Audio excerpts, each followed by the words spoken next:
What is up, plant community? Today I want to talk about a specific plant, the peace lily, or in this case, it is a Spathiphyllum platinum mist. Due to the, I'm guessing, mist-like variegation. Um, so the peace lily.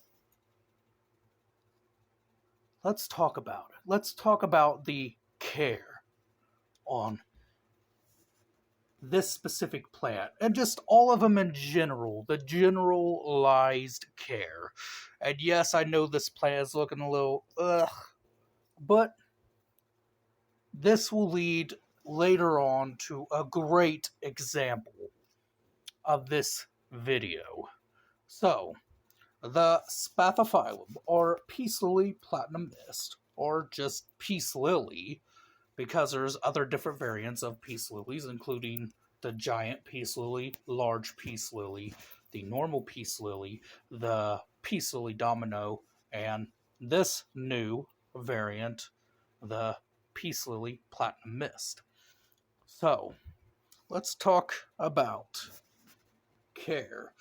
So, the peace lily, from what I know, can take it pretty dry, but they would prefer to be maybe misted once in a little bit and every while.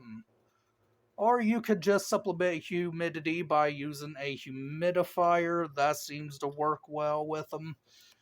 They could also take the drier conditions, or you'll just simply supplement humidity by wiping the leaves off with dust, which is something I like to do, kind of tranquil and relaxing in a way. So, let's talk about fertilizers. You don't really have to fertilize this guy much at all. So you don't even have to really worry about fertilizing much. They prefer to get more water than they do fertilizers. You could fertilize them, just fertilize them a little bit here and there. Not like too much fertilizer because you can cause a lot more damage than you can good. Naturally, in the wild, where these guys would grow is they would grow up against rivers, creeks, places like that that are more in the forest. So let's talk also about the more variegated varieties like the platinum mist. How are you going to keep that variegation? How's that variegation going to stay within your peace lily and not revert back? So the way you're going to keep this guy from doing that is you're going to give him a little bit more light than you normally would. So originally, when my guy was doing this, he was not really getting a full spectrum lighting like he should have. Right now, he's more in a medium light situation. So hopefully, I won't get the normal green and I'll get more of this. Just keep in mind, anything with variegation will always need way more light than something that is not variegated or has like a variegated green on it. So we can see here, I do have some new shoots coming up. So hopefully I get a variegated leaf. And if not, I will completely move from this spot and it will be in some place closer to the window. Don't give them direct sun. They will scorch, they will die, and when they start to get direct sun, somebody did this one time, they just thought, oh, it's a flower, I can put it outside and let it get direct sun. The leaves went like that, and it just died. There was no saving it. It just fried and died, and there was just no way of bringing it back. So keep the peace lily moist. In the wintertime, you want to let it dry out a bit more. So what I do in the wintertime is I'll actually let this guy completely dry out. And I'll know this because his leaves will start to droop. And when his leaves droop like that, like they kind of are now, but not quite there, that's when I'll completely give a heavy watering. I do use a soil that holds more moisture, so that's why I am not really watering as heavily on him as if I was to use normal potting soil, because I wanted something that would definitely help more of my plants that like to gain more water. So I like to use soils that will help them out and hold the water. Now, let's talk about troubleshooting, and this is something that I've always had issues with peace lilies. Luckily, I'm keeping this guy alive. Hopefully, I can continue to keep him alive. So, let's go troubleshooting issues. First issue you might notice is my leaves are kind of a coffee brownish, blackish kind of dry. That is due to over watering. I mean, yeah, overwatering. Had to think for a minute. Yeah, because I've been overwatering it. Uh, yeah, overwatering.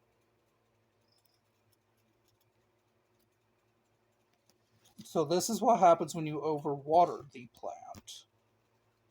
Now, I've never underwatered, so I can't quite tell you that. I've always been an overwaterer. I like to give things probably a little bit more care than they should.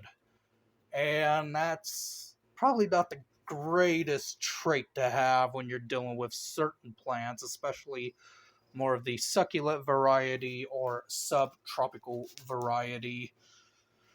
Um, yeah, you don't have to fertilize much. If you got a normal peace lily, they could deal with lower light situations, but they'd prefer to be in a medium light situation.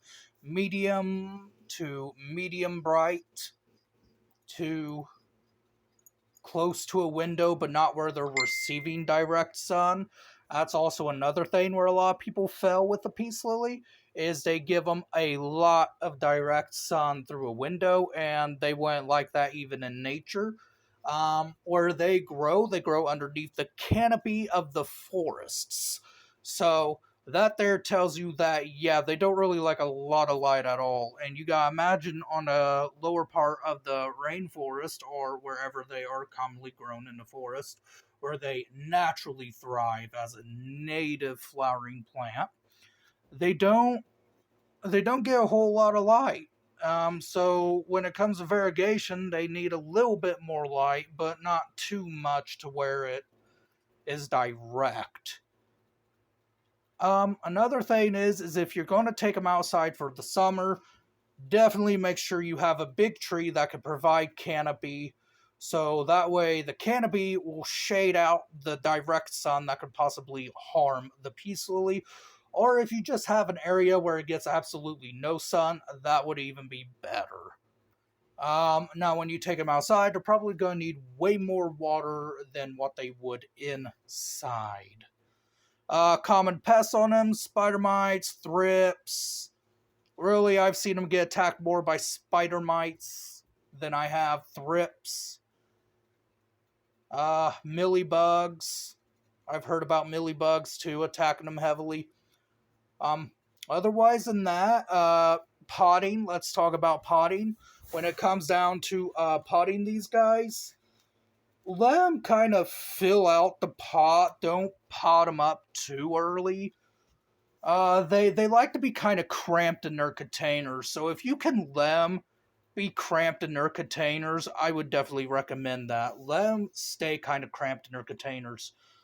It'll benefit them a little bit more than, say, if you just up them a few more inches. So my guy wasn't even in that big of a container, and I plopped him into this, which I think looks really nice with this guy.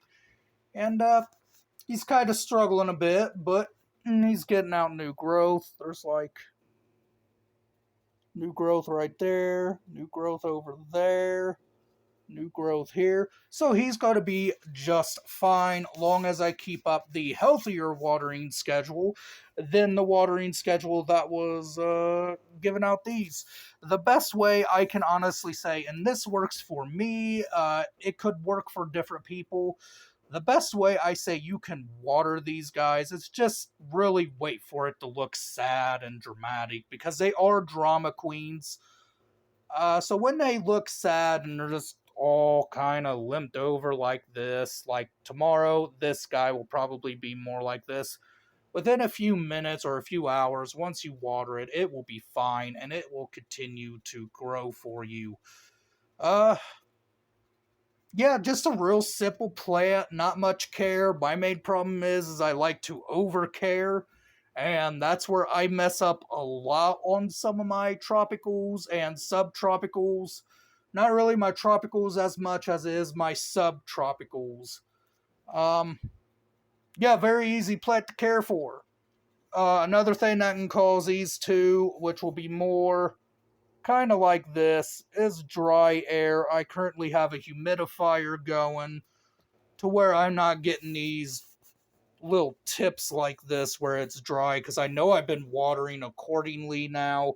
It's just these little tips here, or the little, I forget what you call these, but allows the rain to drip off their leaves, so that way it's not piling up in the middle of drip tips. That's the name of drip tips.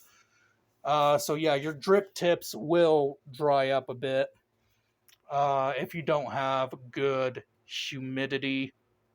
Like I said, I got a humidifier going in the room right now, so that should not be a major issue for it. Otherwise than that, that's really about it. Simple, easy plant to care for. You get more of the variegated ones, just give it more light than what you would a normal peace lily. A giant peace lily seem to want more water. Oh, I mean water, I'm so sorry. I mean, they do want more water. It always seems like they do want more water. I'm not even gonna lie there. Every time I've had a giant peace lily, they've always seemed to want more water, but that could also be because the leaves are way more bigger than the average peace lily. Anywho, yeah, they're just simple, easy to care for. Give them medium light, medium bright, like I've said. If they're variegated, give them a little bit more. Kind of keep them up against a north-facing window. Keep them away from cool air, because cool air can also cause drip tips to go a little brown. They don't like it. They could start looking sickly, maybe a little yellowish. Definitely keep them in a place where it's warm. The only reason why I have mine by my door is because the upstairs stays pretty much the same temperature besides the humidity levels. I think it's a bit more humid in my room than it is leaving my room. Um, yeah, other than that, if you guys like this video, give me a thumbs up. Hit that button for a thumbs up. Give me a like, subscribe, and share. It really helps me out. It helps the channel out. Um, if you have a comment, leave a comment. If you have a question, leave a question. I'll get back with them soon as I can. And I'll be happy to answer your questions as soon as I can. Anyways, I hope you guys have a good rest of the day.